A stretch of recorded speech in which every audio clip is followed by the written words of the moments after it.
Itinanggi ng Malacanang ang paratang na state kidnapping ang nangyari kay dating Pangulong Rodrigo Duterte.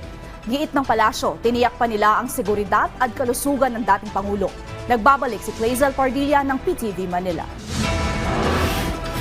Walang nangyaring kidnapping sa pag-aresto at pagpapadala kay dating Pangulong Rodrigo Duterte sa Netherlands kagabi. Yan ang sagot ng Malacanang sa paratang ni Vice President Sara Duterte na tila state kidnapping ang nangyari sa kanyang ama na pinalipad sa The Hague para harapin ang kasong Crimes Against Humanity na isinampa ng International Criminal Court kaugnay sa madugong laban kontra droga ni Duterte habang nakaupo bilang presidente noon at extrajudicial killings noong siya ay alkalde sa Davao City. Sabi ng palasyo, ang kidnapping ay sapilitang pagkuha ng walang otoridad. Kaya paano raw magiging kidnapping kung may warrant of arrest naman si Duterte sa ICC? It was issued by an authority, by the court. Kapag ka po mayroon ng issuance ng anumang order from the court, we have to comply. Especially sa ating po nangyari ay through Interpol. So wala po ako nakikitang kidnapping, kompleto po tayo ng papel. Humingi ng tulong ang hukom sa International Criminal Police Organization kung saan miyembro at may obligasyon ang Pilipinas.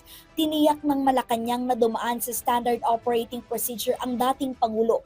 Taliwas sa ipinakakalat kaugnay sa kondisyon ni Duterte, trinatuan niya ng maayos ang dating Pangulo. May kasamang abogado, piling security personnel at nurse para tingnan ang kanyang kalusugan.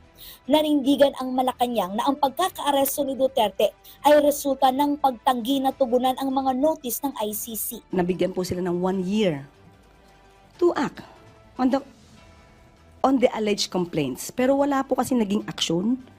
Kung may nagkulang man po at sinasabing hindi sila nabigyan ng due process, sila po mismo ang tumalikod sa kanilang karapatan na madinig ng prosecutor. Sa kabila ng inaasahang pagharap sa ICC, tiniyak ng palasyo na maari pa rin magsampa ng reklamo ang iba pang biktima ng war on drugs ni Duterte. There's no waiver yet of the right of the state to still run after him if there are other complainants in the country.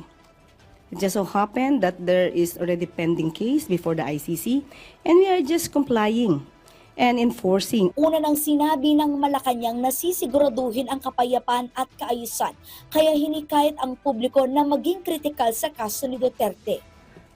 Hindi po ito basta gawa-gawa na kwento. May mga biktima. Hindi ito pagpaplanta ng ebidensya. Hindi galing ang kaso sa Pilipinas. Ito ang kaso ay pending sa ICC.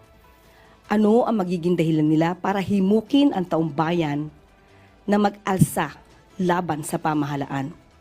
Samantalang ang pamahalaan ay gumagawa, tumutupad ng batas. Mula sa PTV Manila, Clazel Pardilla, Balitang Pambansa.